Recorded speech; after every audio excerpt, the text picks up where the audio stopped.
So then, let's suppose that you were able every night to dream any dream you wanted to dream.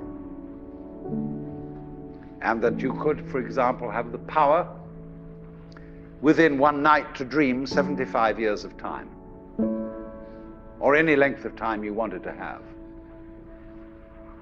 And you would naturally, as you began on this adventure of dreams, you would fulfill all your wishes.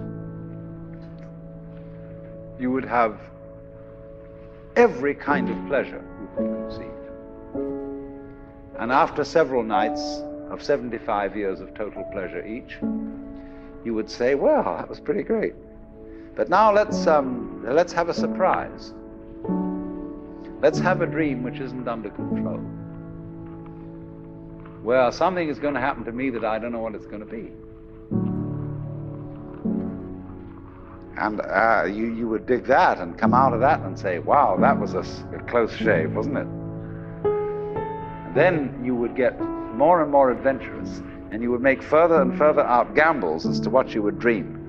And finally, you would dream where you are now.